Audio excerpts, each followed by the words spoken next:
niwaambie. Anayekuita we baby, kumbe naye ana baby, ni mshenzi akupendi. Kwa hiyo sikilizeni, ujumbe ni kwamba mkiwa shuleni msome, sawa?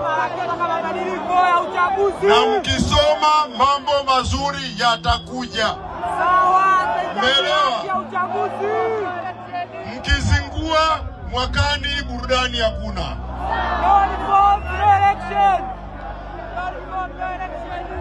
Tarehe 15 tunacheza tucheze. Hapana. Mnajua nazileta nani? Yalikuwepo haya kabla. Kila mmoja jipige kifua, sema sisi ndo sisi. Sema sisi ndo sisi. Samia oye! Sasa niwaletee salamu za kutoka kwa Mheshimiwa Rais. Sikilizeni vizuri. Mmesikia chuo kwa chuo, si ndio?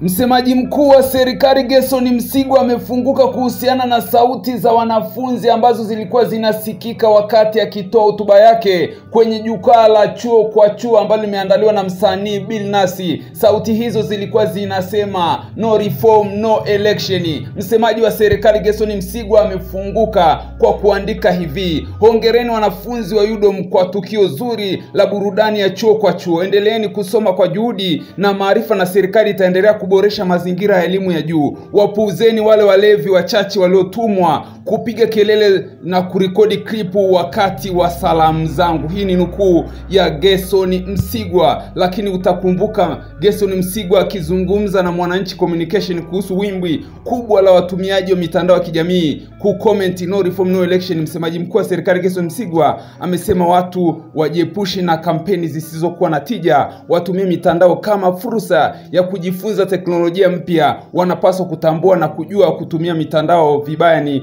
kupoteza rasilimali fedha kwa kuwa anatumia bando. Katika maelezo yake, Msigwa amesema kinachoendelea kwenye mitandao ni upuuzi, na huu upuuzi unaoendelea Watanzania wajielekeze kujenga nchi yao.